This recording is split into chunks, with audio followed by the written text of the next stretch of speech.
population. Scrooge hung his head to hear his own words quoted by the spirit, and was overcome with penitence and grief. "Man," said the ghost, "if man you be in heart, not adamant, forbear that wicked cant until you have discovered what the surplus is, and where it is. Will you decide what men shall live, what men shall die? It may be that in the sight of heaven you are more worthless and less fit to live than millions like this poor man's child. Oh, God, to hear the insect on the leaf pronouncing on the too much life among his hungry brothers in the dust." Scrooge bent before the ghost's rebuke, and trembling cast his eyes upon the ground, but he raised them speedily on hearing his own name. "Mr. Scrooge," said Bob, "I give you Mr. Scrooge, the founder of the feast." "The founder of the feast, indeed!" cried Mrs. Cratchit, reddening. "I wish I had him here. I'd give him a piece of my mind to feast upon, and I hope he'd have a good appetite for it."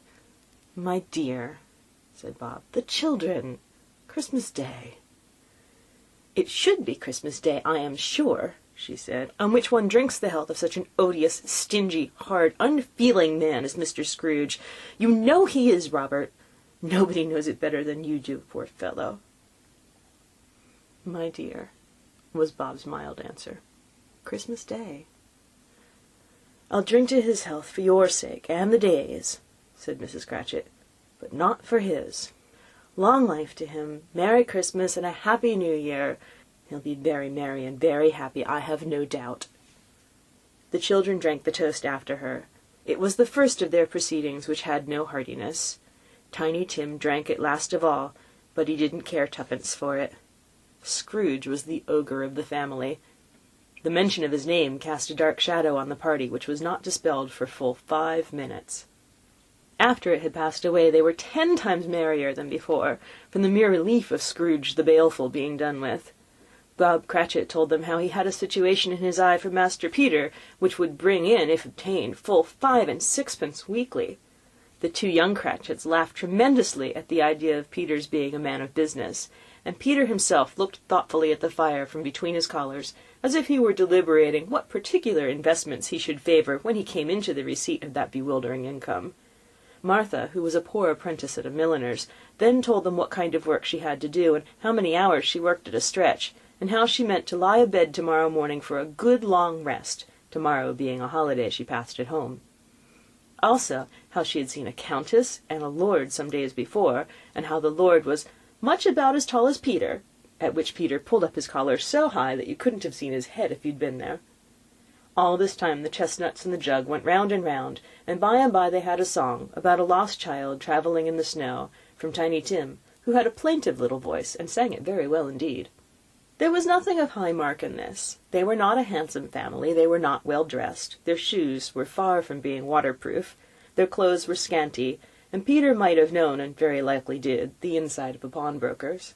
But they were happy, grateful, pleased with one another, and contented with the time, and when they faded they looked happier yet in the bright sprinklings of the spirit's torch at parting. Scrooge had his eye upon them, and especially on Tiny Tim, until the last. By this time it was getting dark, and snowing pretty heavily, and as Scrooge and the spirit went along the streets, the brightness of the roaring fires in the kitchens, parlours, and all sorts of rooms was wonderful. Here the flickering of the blaze showed preparations for a cosy dinner, with hot plates baking through and through before the fire, and deep red curtains ready to be drawn to shut out cold and darkness. There all the children of the house were running out into the snow to meet their married sisters, brothers, cousins, uncles, aunts, and to be the first to greet them. Here again were shadows on the window blind of guests assembling, and there was a group of handsome girls, all hooded and fur-booted, and all chattering at once, tripped lightly off to some near neighbour's house, where, woe upon the single men who saw them enter, artful witches well they knew it, in a glow. But if you had judged from the numbers of people on their way to friendly gatherings, you might have thought that no one was at home to give them welcome when they got there, instead of every house expecting company, and piling up its fires half-chimney high. Blessings on it, and how the ghost exulted, how it bared its breadth of breast, and opened its capacious palm, and floated on, outpouring with a generous hand its bright and harmless mirth on everything within its reach. The very lamplighter who ran on before, dotting the dusky street with specks of light, and who was dressed to spend the evening somewhere, laughed out loudly as the spirit passed, though little kenned the lamplighter that he had any company but Christmas. And now, without a word of warning from the ghost, they stood upon a bleak and desert moor, where monstrous masses of rude stone were cast about, as though it were the burial-place of giants, and water spread itself wherever so it listed, or would have done so but for the frost that held it prisoner, and nothing grew but moss and furze and coarse rank grass. Down in the west the setting sun had left a streak of fiery red, which glared upon the desolation for an instant, like a sullen eye, and frowning lower, lower, lower yet, was lost in the thick gloom of darkest night. "What place is this?" asked Scrooge. "A place where miners live, who labour in the bowels of the earth," returned the spirit. "But they know me. See?" A light shone from the window of a hut, and swiftly they advanced toward it. Passing through the wall of mud and stone, they found a cheerful company assembled round a glowing fire. An old man and woman, with their children and their children's children, and another generation beyond that, all decked out gaily in their holiday attire. The old man, in a voice that seldom rose above a howling of the wind upon the barren waste, was singing them a Christmas song. It had been a very old song when he was a boy, and from time to time they all joined in the chorus. So surely as they raised their voices, the old man got quite blithe and loud, and so surely as they stopped, his vigour sank again. The spirit did not tarry here, but bade Scrooge hold his robe, and passing on above the moor, sped whither? Not to sea, to sea. To Scrooge's horror, looking back, he saw the last of the land, a frightful range of rocks behind them, and his ears were deafened by the thundering of water as it rolled and roared and raged among the dreadful caverns it had worn, and fiercely tried to undermine the earth. Built upon a dismal reef of sunken rocks, some league or so from shore, on which the waters chafed and dashed the wild year through, there stood a solitary lighthouse. Great heaps of seaweed clung to its base, and storm-birds, born of the wind, one might suppose, as seaweed of the water, rose and fell about it like the waves they skimmed. But even here, 2 men who watched the light had made a fire, that through the loophole in the thick stone wall shed out a ray of brightness on the awful sea. Joining their horny hands over the rough table at which they sat, they wished each other Merry Christmas in their can of grog, and one of them, the elder too, with his face all damaged and scarred with hard weather, as the figurehead of an old ship might be, struck up a sturdy song that was like a gale in itself. Again the ghost sped on, above the black and heaving sea, on until, being far away, as he told Scrooge, from any shore, they lighted on a ship.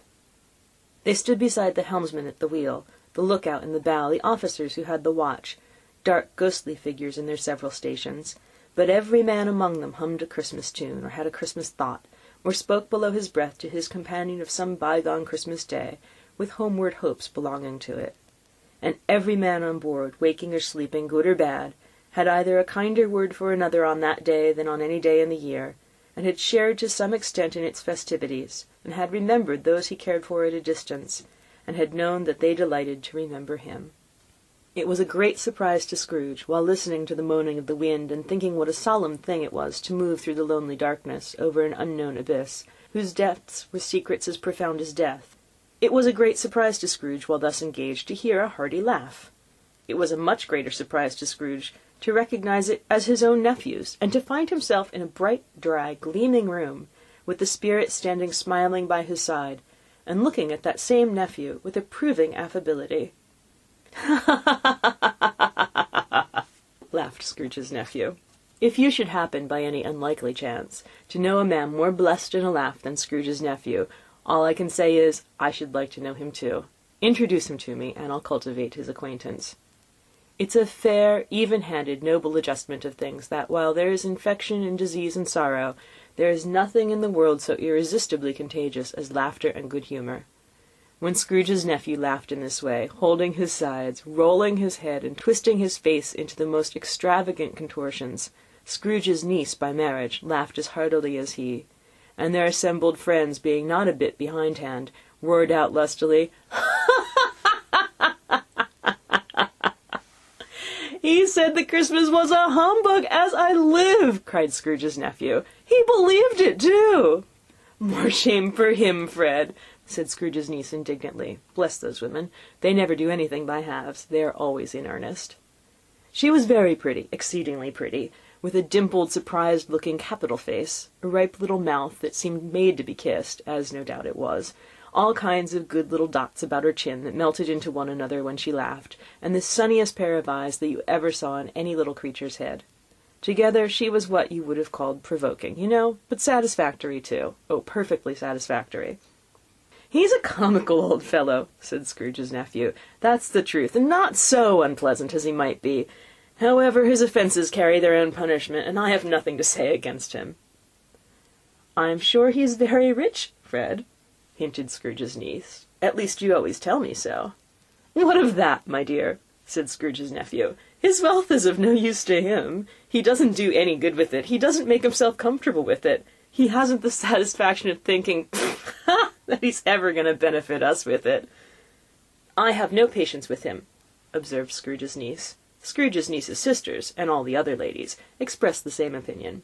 "Oh, I have!"